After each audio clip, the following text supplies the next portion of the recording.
After 3 months of waiting, the presumably last PlayStation 5 showcase happened, and boy did it fire on all cylinders, at least for me. I had pretty high expectations, and I felt that they were comfortably met.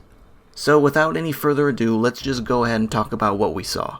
I won't touch on every single game, but rather the ones that particularly interest me or provided new information worth discussing, which is like half of them. The first game that Sony decided to give us was Final Fantasy XVI, and what a fucking name to kick the show off with. As soon as I saw that one character's face at the very beginning, staring at that fire, I was pretty sure of what it was because he has the most Final Fantasy looking face I've ever seen. Then we got a shot of the Chocobo Cavalry, which basically confirmed it. This game has been rumored for some time, with some people even saying that it's further along than we might expect. I wanted to believe it, but I only had one foot into that claim because we're all aware of Square's tendency to announce games way before they're ready. But man, the trailer they gave us definitely looks like a game that's pretty far along, especially considering the English voice acting. They seem to have brought the franchise back to a high fantasy setting, and so far, there seems to be 2 main characters.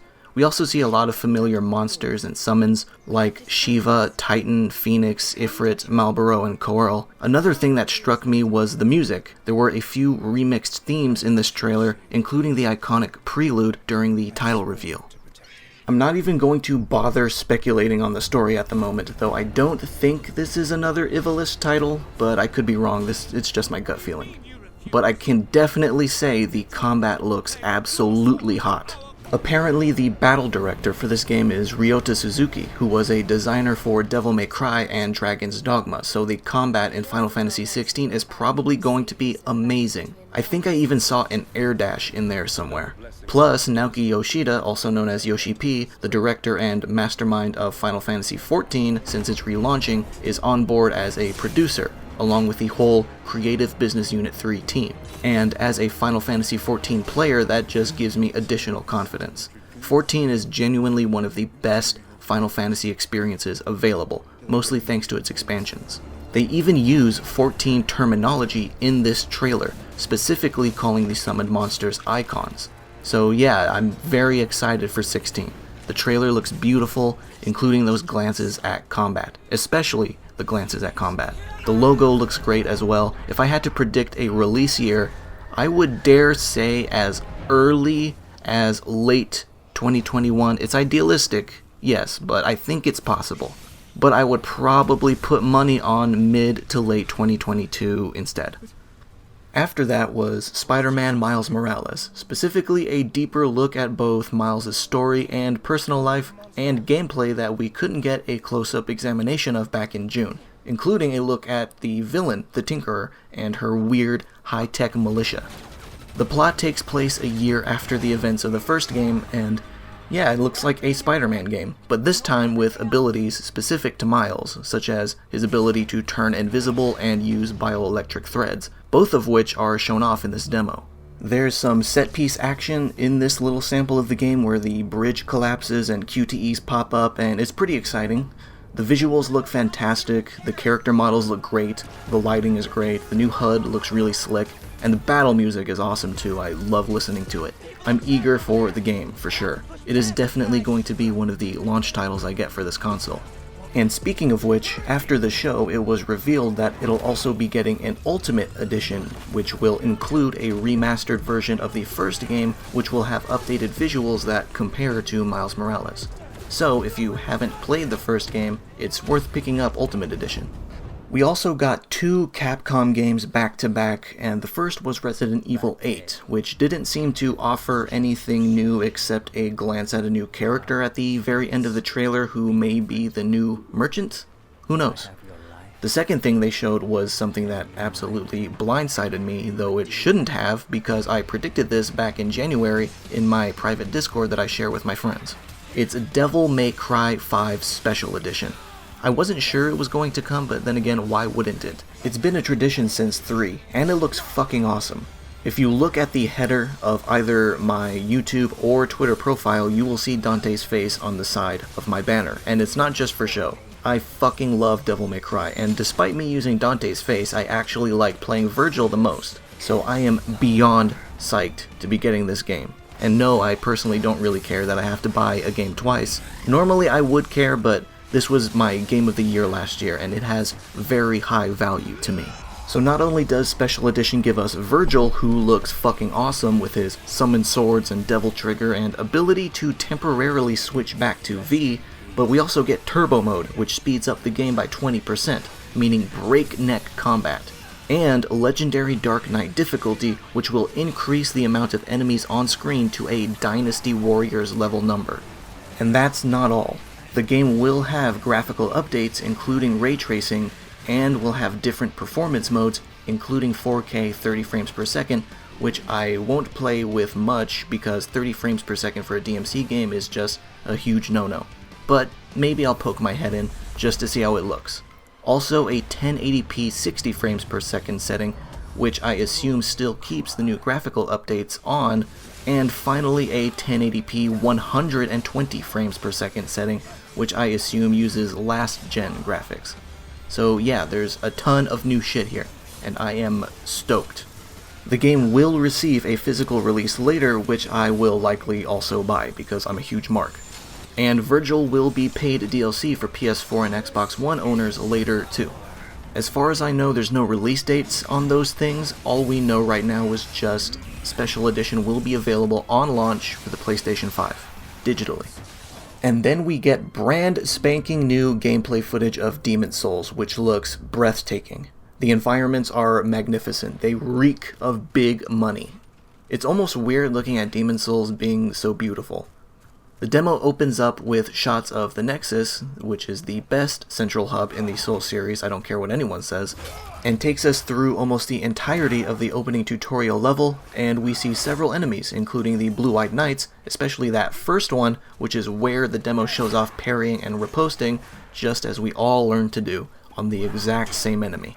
There are also some bloodstains around on the floor, and the demo ends with the player getting absolutely smacked the fuck up by Vanguard, as most people playing for the first time will likely experience that fight. One particular thing that stood out to me was the player touching the little archstone that teleports him to a different room, and it was seamless. No loading screen at all. Not even a flash of one, or even a black screen that pops up for a fraction of a second. If that was real time, then it was definitely meant to flex the speed of that SSD. After the Vanguard fight, it cut to a little sizzle reel showing off areas and bosses including Armored Spider, Tower Knight, the Red Dragon, Flame Lurker, Tower of Latria, Shrine of Storms, Boletaria, and more. And it looks fucking fantastic. It's gorgeous. But you know who looks the most gorgeous in this trailer? Our girl, the Maiden in Black. The first level up lady of the Souls franchise. I got chills when the trailer faded in and I heard that voice saying that prayer. I am really happy to finally see her. And best of all, it's been confirmed that Demon's Souls will indeed be a launch title. With this and Spider-Man being day one games, launch day is going to be big for quite a few people, including me. The whole show came to a close with the long-awaited reveal of both the price and launch dates of both models. It'll be $4.99 US for the standard edition and $3.99 for the digital edition. I'll personally be getting the standard because I like my physical media, and the launch date is November 12th for the United States, Japan, Canada, Mexico, Australia, New Zealand, and South Korea, and November 19th everywhere else. There won't be a massive 3-month wait between regions like the PS4 had, thankfully. And that's where the show ended. Oh wait, no it didn't. Jim Ryan gave us a tiny little tease of the next God of War. No gameplay was shown, not even a CG movie. It was a gradual fade-in of the logo with Kratos speaking in the background. And the words Ragnarok is coming pop up, followed by 2021. And holy shit, I did not expect that year to show up. I was expecting 2022 at the earliest. Does this mean we're getting both Horizon Forbidden West and God of War Ragnarok, which I'm only guessing is the title, in 2021? Because if so, that's an insanely stacked year for first-party games already. Overall, I thought it was a fantastic show, probably even better than their June one. However, that doesn't mean I don't have complaints, and honestly, they have less to do with the quality of what we were given, and more to do with the importance of what we were not. After the show was over, we had to rely on Twitter announcements from Jeff Keighley, who was not seen anywhere in the actual event, to tell us which games were launch titles and when pre-orders were going to open, which apparently was literally right after the event ended, and it was total pandemonium. And this is in spite of everyone being told that we would be getting a heads up about that. Furthermore, some of the actual game trailers did have mistakes in them. For example, the biggest one was probably Demon's Souls, which implied that it was coming to PC and future platforms, which ended up being wrong. Then there's Final Fantasy XVI, which has the statement at the end card that says it'll come to PC, but according to Square Enix themselves, PS5 is the only platform planned for the game at the moment. So while we got some high-quality content in the actual show, the communication surrounding the show was pretty terrible. Everyone was scrambling to get new information while also trying to wrestle with GameStop and Best Buy's terrible servers to secure a pre-order. There's also the fact that Miles Morales and Horizon Forbidden West are also coming to the PlayStation 4, which again is in spite of Sony's claim that they believe in generations. I'm not personally one of the people who thinks that these games are being held back because they still look amazing. None of them had any Craig moments, thankfully, but the people don't enjoy being lied to. I understand that it's a bad business decision to just totally abandon the last-gen consoles the very moment the new one releases, but don't set up expectations you know you won't meet.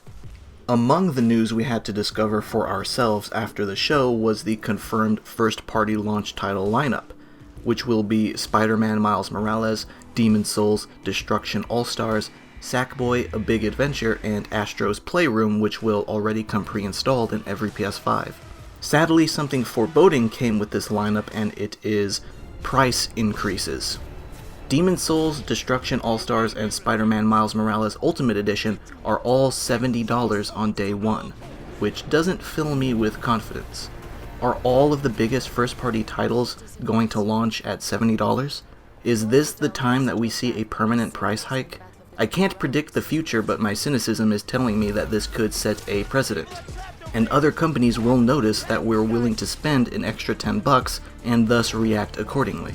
I'm not very enthusiastic about it. So, all things considered, it was still a great show, but Sony really dropped the ball in terms of transparency and communication afterward. I look forward to getting my PlayStation 5 hopefully on day one if I can get a damn pre-order in somewhere. At the moment, my November is looking like Demon's Souls, Spider-Man Miles Morales, and Devil May Cry Special Edition, with Cyberpunk 2077 and Yakuza 7 as the last-gen games I'll be playing on my new machine. It'll be a busy month for me. So here's to the start of a new generation. The wait from here on out is going to be excruciating. Thank you for watching, and I'll see you around.